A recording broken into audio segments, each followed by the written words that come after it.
Members will resume to take leaders' questions. Understanding Order 36, we welcome Minister Paschal Donoghue and Deputy Mary Lou McDonald, who has the first question. Thank you. Gurmaigat. Minister, Skull Makua in Clondalkin provides education and disability support to around 76 children from Dublin and the wider Leinster region. The children who attend the school have profound physical and intellectual disability. For 30 years, the school, its staff and parents have worked together to transform the lives of hundreds of children. The school's patron is the Central Remedial Clinic. Skull Makua receives $2.65 million a year from the Department of Education, which pays for the school's staff, salaries and running costs. CRC administers this funding through its administration and payroll. Due to the specific needs of the children, Skull Makua has significant additional costs. Their insurance policy is higher than a mainstream school. The heating system must be turned on early in the morning to ensure that the building is warm when the children arrive, and cleaning services have to be of a hospital standard. For many years, CRC has provided additional funding to the school to the amount of €125,000 to cover these costs. Last year, Minister, a person from the HSE was seconded to head up the CRC. And this year, CRC decided to change these funding arrangements. There was no meaningful consultation with Skull Makua, and they were dealt a double blow.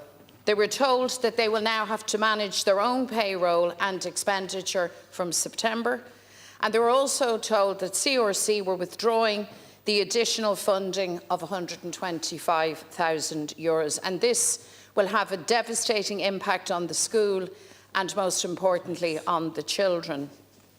CRC say they've made the change because their funding comes through a service level agreement with the HSE, and therefore funding must be used for disability services only.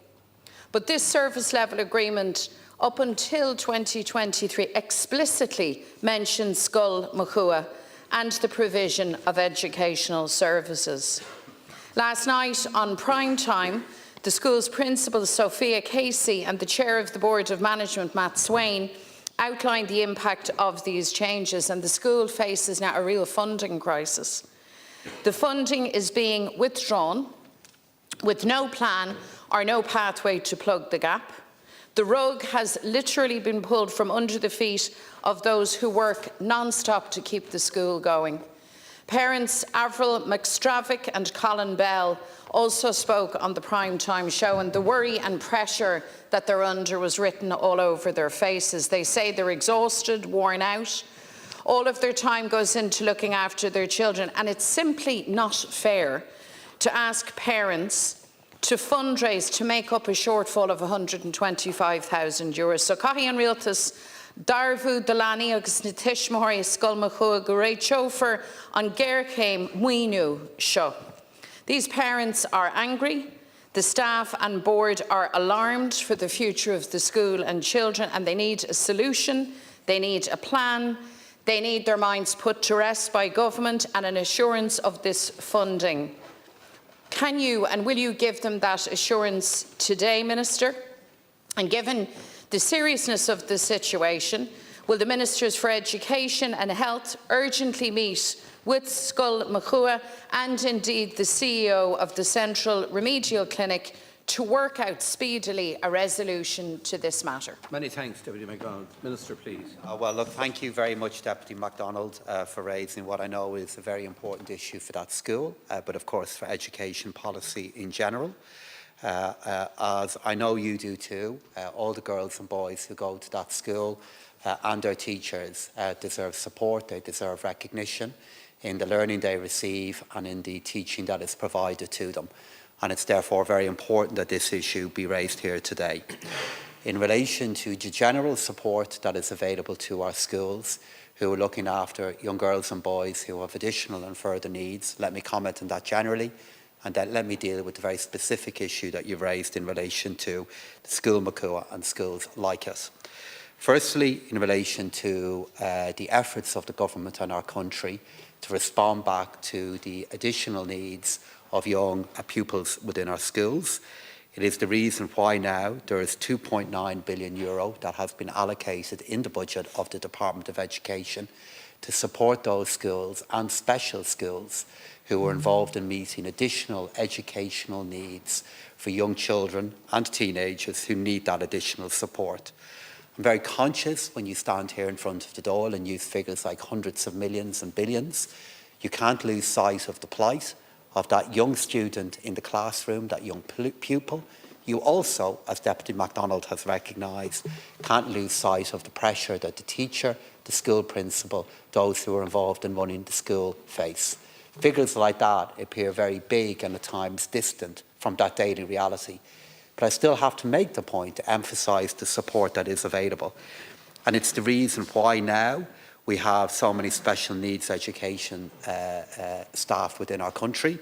We've over 1,600 additional available, meaning now we have 23,000 such staff at the moment. And it's the reason now why we're hiring additional special education teachers to meet the very needs there that have been highlighted by Deputy McDonald generally and with regard to this school.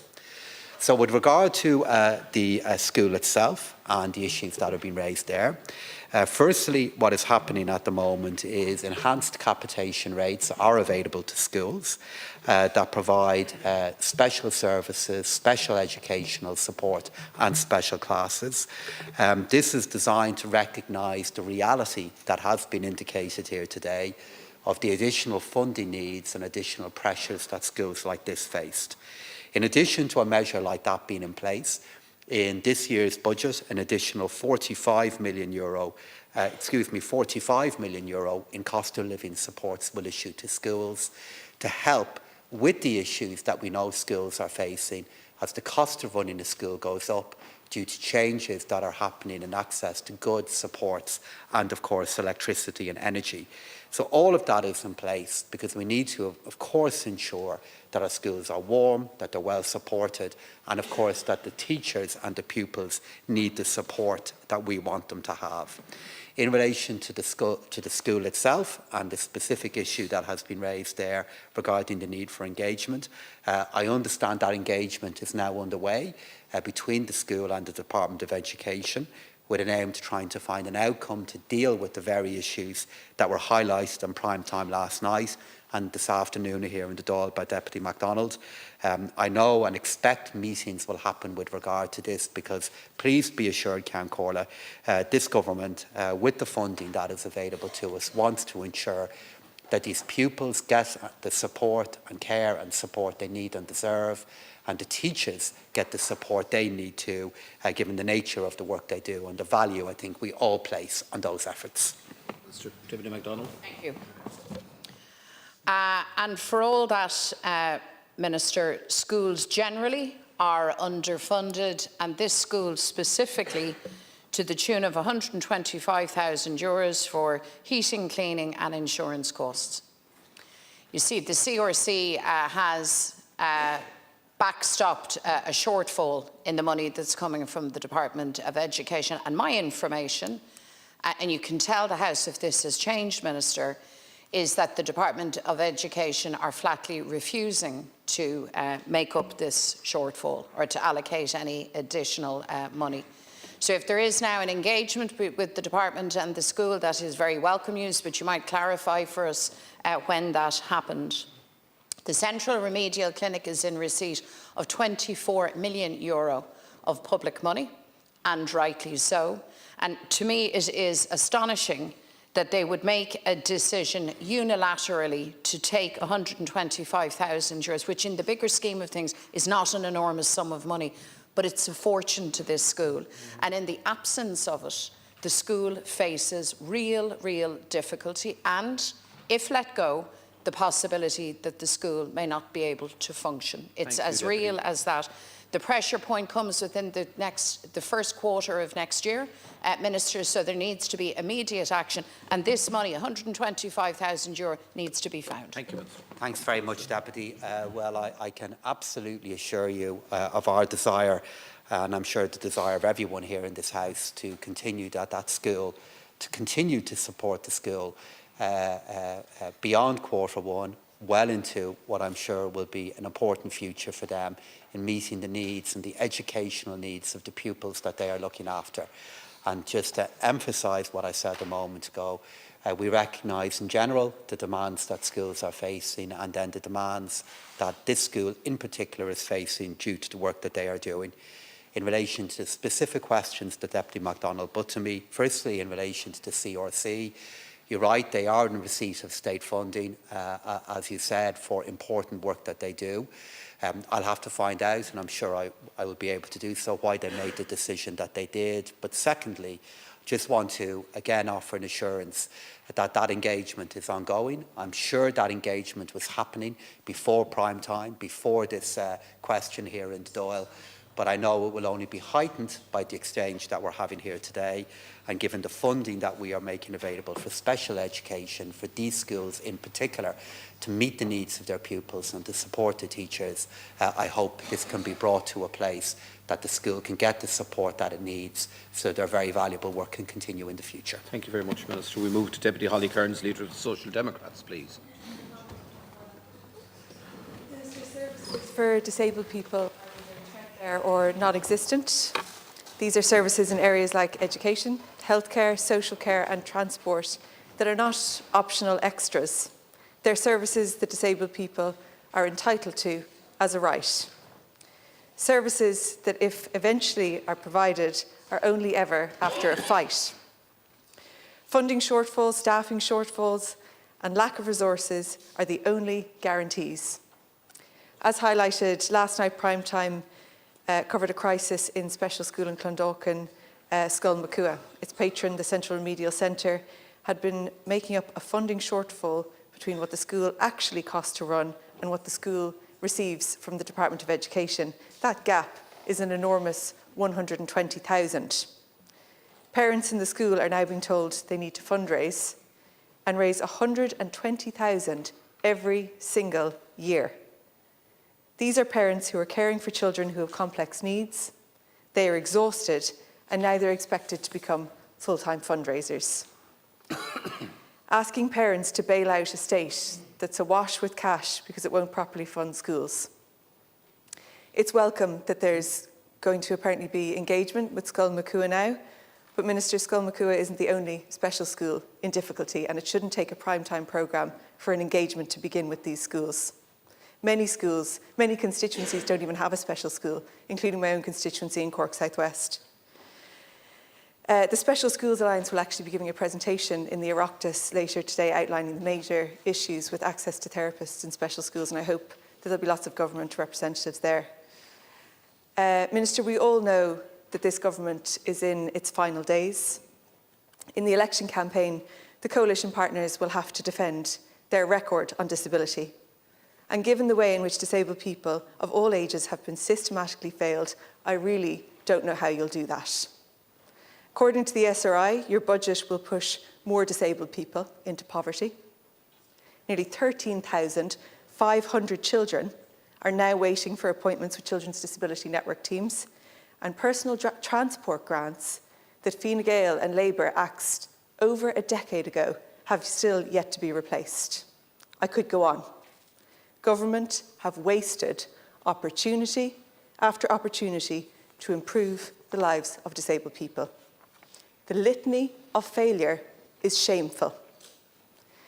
Tomorrow, the Social Democrats will launch our disability policy. In it, we will make clear that we will not go into any future government unless there is a senior ministry for disability. We clearly need a full Minister for Disability so the interests of disabled people are actually represented at the Cabinet table, because they have been absent for far too long. This is a deal breaker for the Social Democrats. We'll also announce plans about how we'll resource services, address staffing shortages and provide oversight and accountability. Minister, do you agree with the SRI's analysis that your budget will push more disabled people into poverty? Can you tell us more about the engagement with Skull Makua, and is there funding there? And do you agree that we need a Minister for Disability for it to finally get the political will behind it that it needs to address the many issues and shortcomings in our services. Sure, please. So, thank you, Deputy. Deputy, you appear to be approaching this issue through the lens of claims that may or may not be made at election time. That is not the approach of this government. We have a minister, a senior minister with responsibility for disability. That minister is Minister Donnelly. The government made the decision to move disability services out of the Department of Health and move them into responsibility, for Minister Roderick O'Gorman, who focuses on that in addition to the responsibilities that he has. The issues that you are raising are ones the government take very seriously. Again, I go back to the point that I made there to Deputy McDonald. Amid the different figures that we will trade, amidst the general political claims that will be made here, I'm keenly aware of that young girl, that young boy with a disability, with additional needs and the support they need early in life.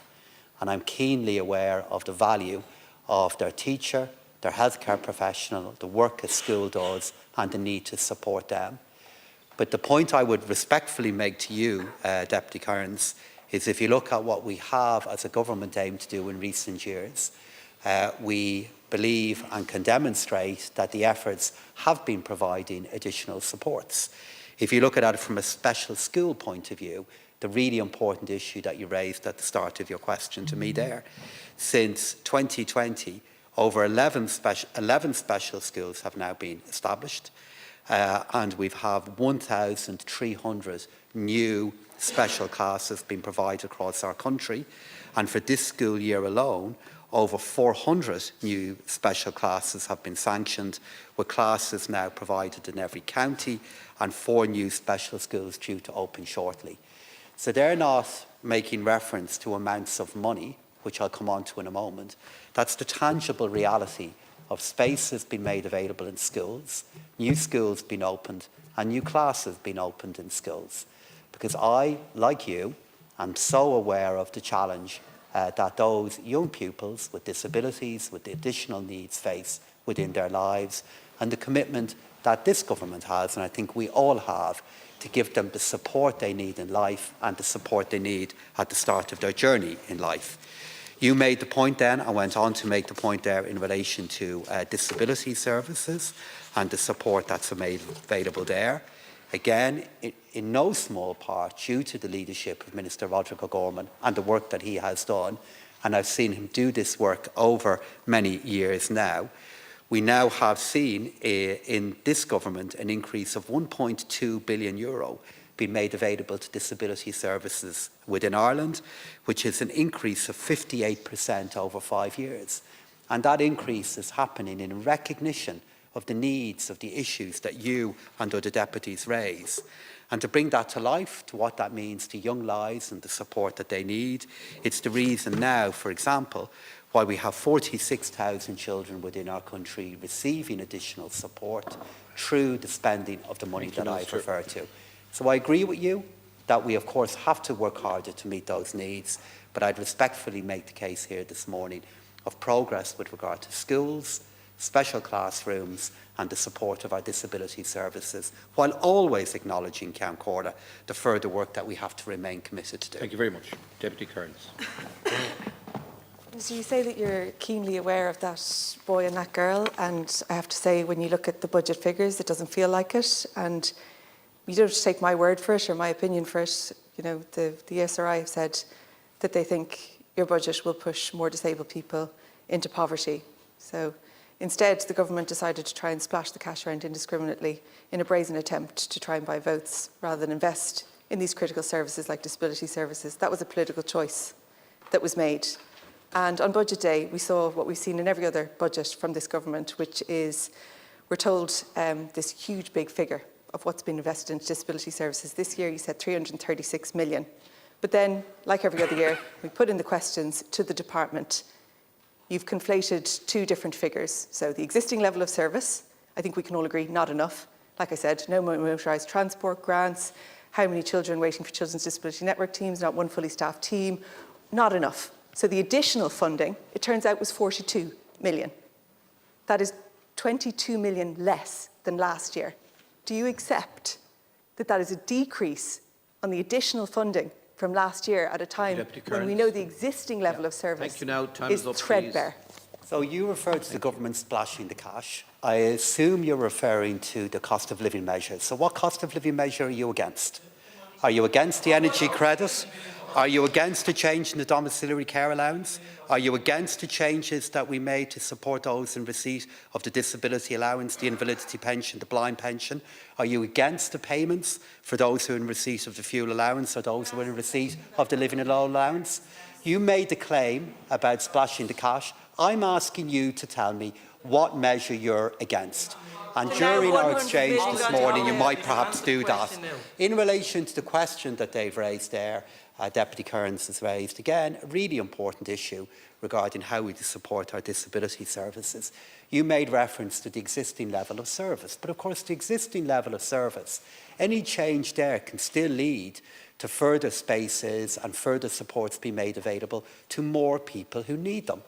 And in terms of the new measures that were brought forward, is the reason why Deputy Roderick O'Gorman and Minister Stephen Donnelly before him have led such an increase in the funding for disability services in recent years.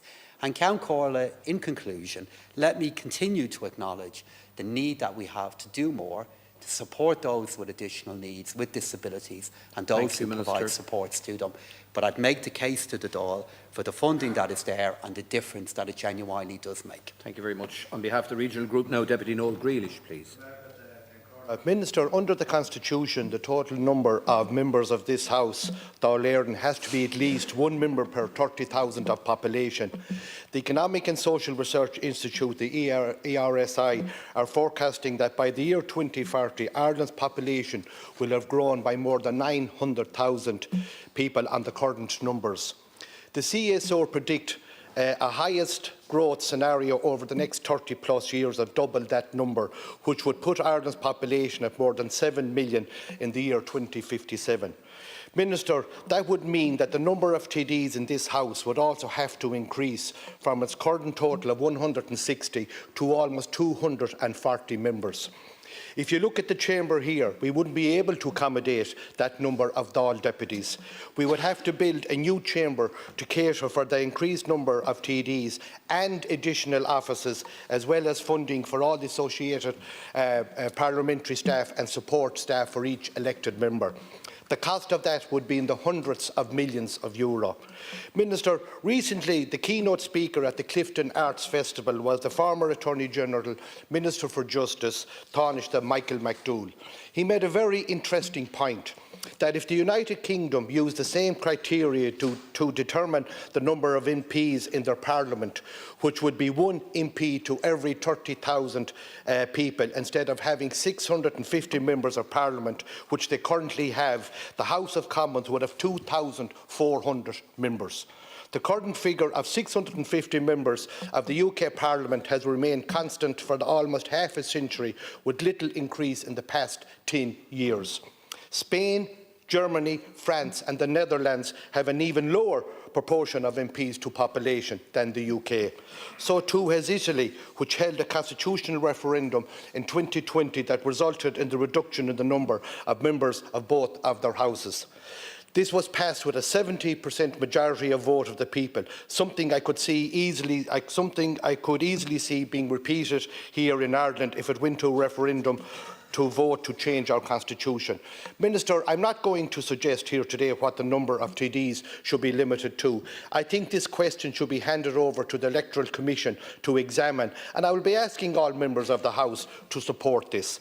And my question to you, Minister, is, will you and your party and your partners in government agree to support asking the Electoral Commission to look into the idea of placing a cap on the number of TDs and putting this to a referendum? Thank you very much, Deputy. Well, I'm sure regardless of the size of any future Dáil, you still anticipate and want to play a very lively role within it, Deputy Grealish. And a question like this here this morning reminds me of why you very, very likely will. As you may indeed be aware, this is something that on Commission Tuacán have already indicated the willingness to consider.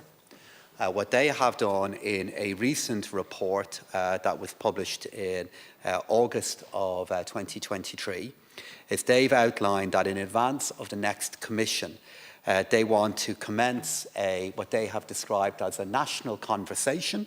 I'm sure there'll be many members of this Dáil who want to participate in it, including you, on whether Dáil Éireann should continue to grow to match the increase in population that we have had, which, if it were to happen in the way you have described, would mean that the Dáil will grow by around 2 TDs per year over the next number of years. I think, as I answer your question, it's important not to lose sight of something that I believe is very, very positive. The reason why we are seeing a growth in the size of the Dáil is because we are a growing country with a growing population, with more people living in it who deserve and require more representation. That is very positive. It can be at the heart of our prosperity and growth in the years ahead. My own view is that growth in population will continue to require the level of representation that our own Dáil has at the moment. And I'd be reluctant at the moment to put any cap on that. But I can assure you, doing leaders' questions and engagements like this are hard enough. If I was coming in here and saw the visitors' gallery full up with TDs as well, I'm sure it would make it an even more demanding occasion than it is. But I think if that is something that we have to contend with as a consequence of our country continuing to grow, I think that's a good thing. I'll be interested to see in what on Commission 2 can recommend. I wouldn't like to see unlimited growth, but on the other hand, I do believe that the level of representation that we have within our country at the moment does broadly work, and I wouldn't like to see any sudden change with regard to it. Minister, over the past number of years, the Government have put several referendums to the Irish people, most recently and notably the 39th and 40th amendments, which were defeated earlier this year. The last referendums were badly thought out, impossible to clearly explain, and the resounding no vote made it clear that the people are not prepared to alter the Constitution without good reason. I believe that a proposal to cap the number of TDs, bringing Ireland's Parliament into line with other EU countries, would be a question that the Irish people should have an opportunity to decide, and it's something that should be explored further by the Electoral Commission. And I ask that you please give a commitment at least to explore this matter further. And Minister, it is a question I strongly believe should be put to the people. I think if we're going to see a Parliament grow up to over 240 people by 2050, that's going to put a huge strain. This chamber here will become redundant. You could be talking hundreds and hundreds of millions to build a new chamber and to support staff. So I think it's important, Minister, that we have the debate on this with the new Dáil. If I'm elected, I'll keep pushing it. If not, maybe somebody else will. But I think there should be a referendum put to the people and let the people decide what the members, how many members should be in this House, not us here in this House. Thank you, Deputy. And I think the people have, in the various referenda that you have shown and you have referred to, I think they have shown care in making big changes to our Constitution. They have at other times shown a commitment and support for how the Oireachtas is currently represented. And I know that in your work in your constituency, as we all work within our constituency, a frequent issue that we have to deal with is, explaining the work that we do, making the case for the work that we do, and for the time we spend here in the Dáil and in the committees of the Oireachtas. I would take care with any changes that weaken the link between constituents and the politicians that serve them, because I think by and large it's a balance that we have got right within our country. But as I said to you, our Electoral Commission are looking into this matter and they plan to, I'm sure, publish a paper, publish some interventions in relation to this in the time ahead, and I've no doubt at all that will prompt and be a catalyst for the discussion that you're looking for here today. Thank you, Minister.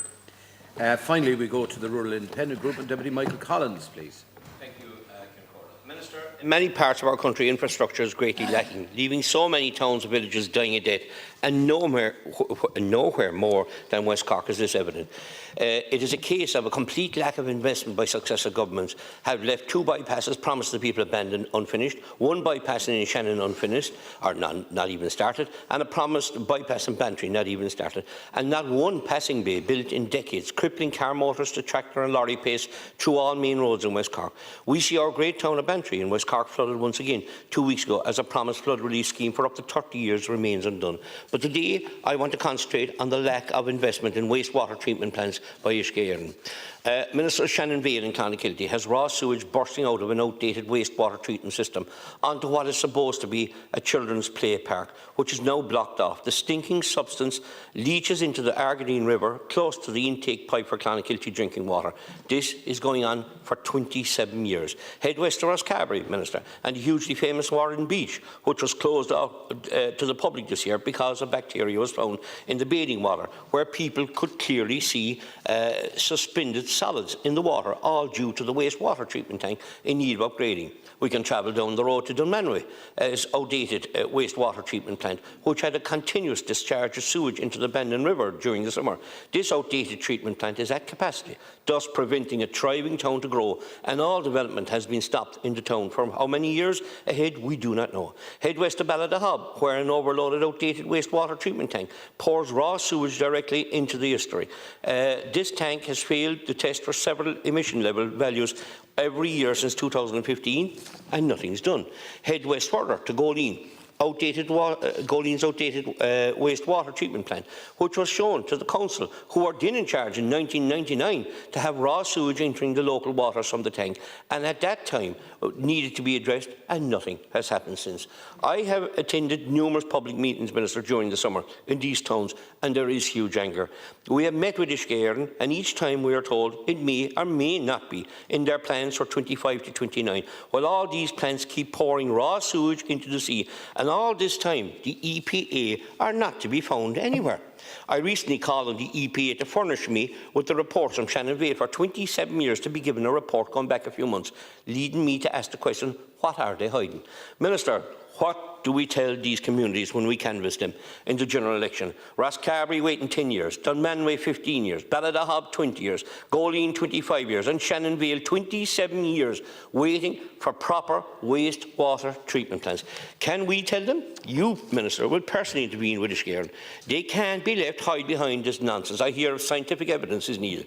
Raw sewage out of a wastewater treatment plant is simply raw sewage. Minister, will you step in and set up a task force led by yourself that within 6 months will give clear dates for the start and completion of these urgent projects in West Cork? Thank you very much. So for the members of those towns and communities that are affected by the issues that Deputy Collins has referred to, I want to tell them directly that I'm not in a position to come into the Dáil here today and to be able to give a very specific answer on the status of wastewater treatment plants for different towns and villages within our country.